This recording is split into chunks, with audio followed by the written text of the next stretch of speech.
because before he died, you watched him go through terrible issues with his moods. You watched him go through so much turmoil, pain, hurt, suffering. He says, and I'm coming through to let you know that I no longer have that now.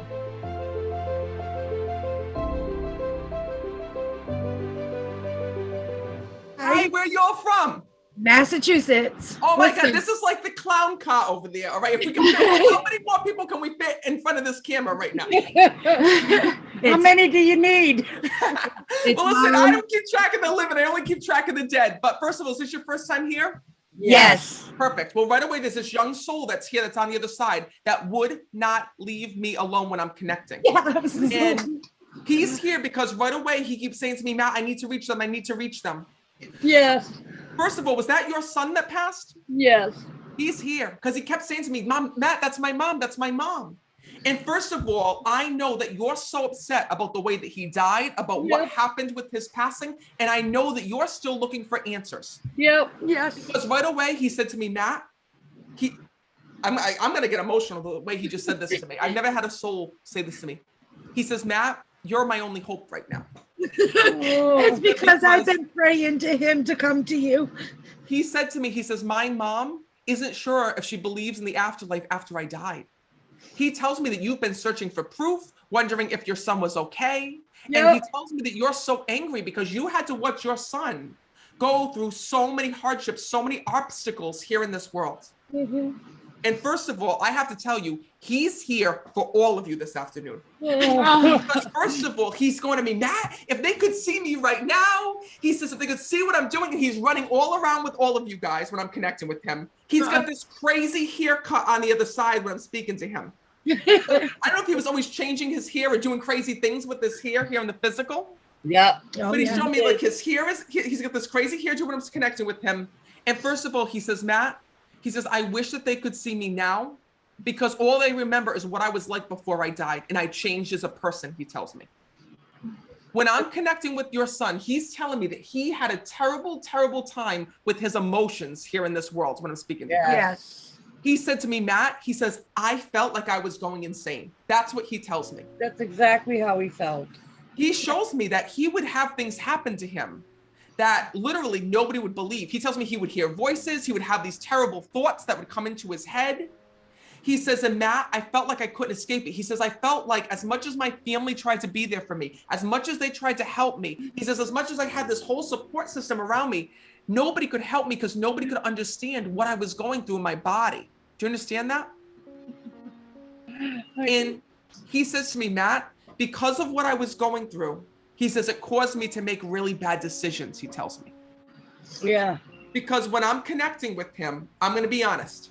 He's telling me that at one point he was fooling around with some substances here in this world when I'm connecting with him. Yes, he was. I'm going to be honest with you.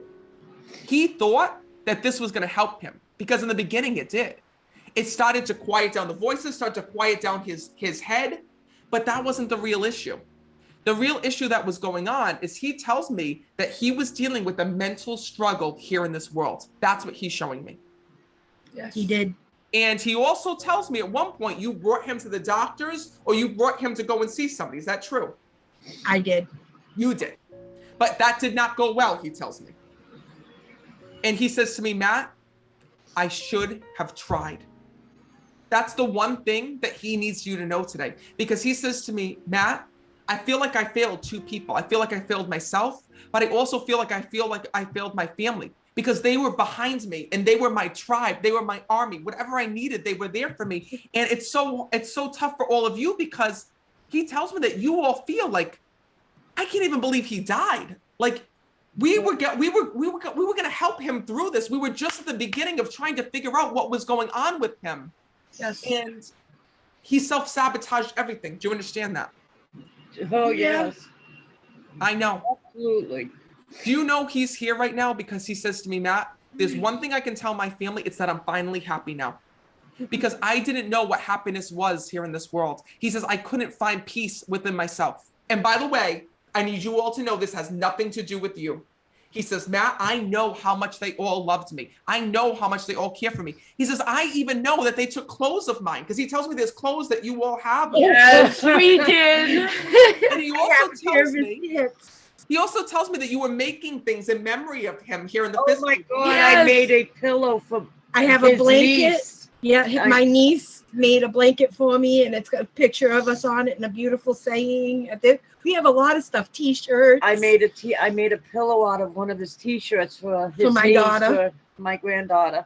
So he says to me this, he goes, Matt, do you know that my family, when I passed on, showed me what the true version of love is? Because instead of them judging me, being mad at me, being upset with me, they stuck by me, and they love me even stronger now than when I was here. And you support him now that he's passed, just like you would when he was here. We do. We do. I'm going to tell you something.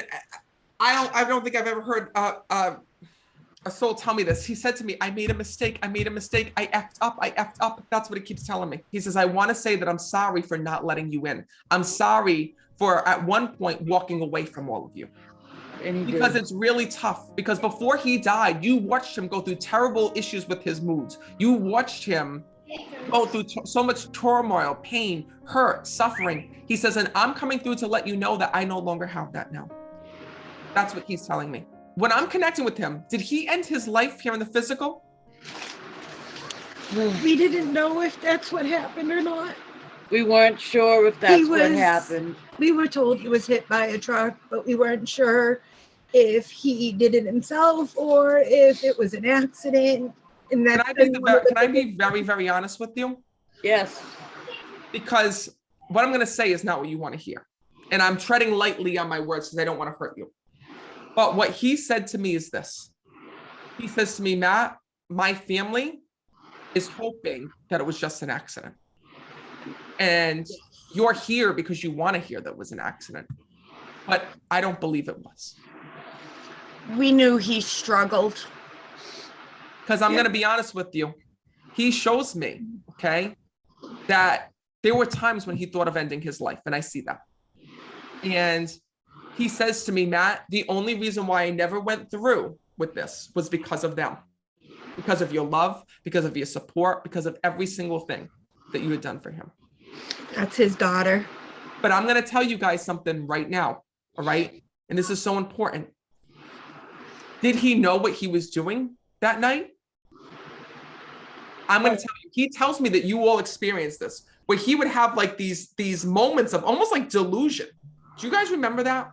Yeah. Mm-hmm. Where he would like have these moments where I feel like he would just snap. And like he would just become so depressed, so angry, so mad. Like all these emotions would hit him like this. As fast as I'm snapping, he would have all these things that would happen. It would drive him to insanity. And he says to me, that's the reason why he says he passed. That night, he had one of those moments he didn't know what he was even doing. I will tell you that. Because I know that at that moment when that had happened, he says, I wasn't thinking. He says, I wasn't thinking about you. I wasn't thinking about my family. He says, all I was thinking about was, what's wrong with me? Why am I like this? He says he used to ask himself these questions all the time. All the time. I can tell you that he can tell you right now that everything that you all did for him, okay? Unfortunately, there was nothing that you could do to make this better. You tried. You all tried. And I need to come to you as his daughter as well, because he tells me that he wants to thank you for the way that you stepped up and tried to care for him here in this world. He said that he was your dad, but you used to watch after him. You feel like, how am I going to go through life right now? Because you're sensitive as it is. It's like you feel like I can't handle this. Like my heart can't handle this. Your father says to me this. He says, Matt, if there's one thing that I wish I could do was show my daughter just how special she was to me. Daddy's little girl. Yep. But he says to me this. He says, Matt, please tell my daughter I'm not gone forever. He says, I am sending her signs every day. He tells me that you sometimes feel him. And it's crazy because I feel like you felt him either touch your arm or like I felt like you felt him and you're like, what was that? Like it was like just this tingling that happened. Is that true?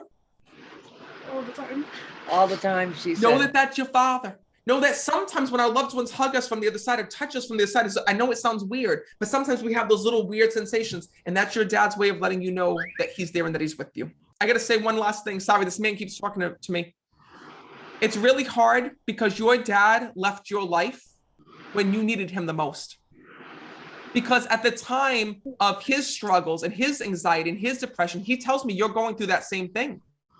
And you're like, I don't understand. Like, I needed my dad. I needed somebody to be here for me. We were worrying about him, but I put my own intentions aside to go into focus on him. I had anxiety. I had depression. I had all these things. He says, I want to let her know that because of what was going on with me, I ignored all the warning signs. He said, I didn't even realize what was going on with you. He says, and I wish I could have been a better dad for that reason. He says, but I need you to know that I know now. I know now what you're going through. I know now what you're feeling. And I will never leave you. He said, I will always be by your side. I am with you more so now than it was even in life. And I know the two of you were close. So please, please, please remember that. And also know that your dad wants you to know that the way that you lit up his life here in this world, you do on the other side. Because he says, Matt, he says, I see how caring she is, how sensitive she is, and I want her to know that I will always be forever by her side.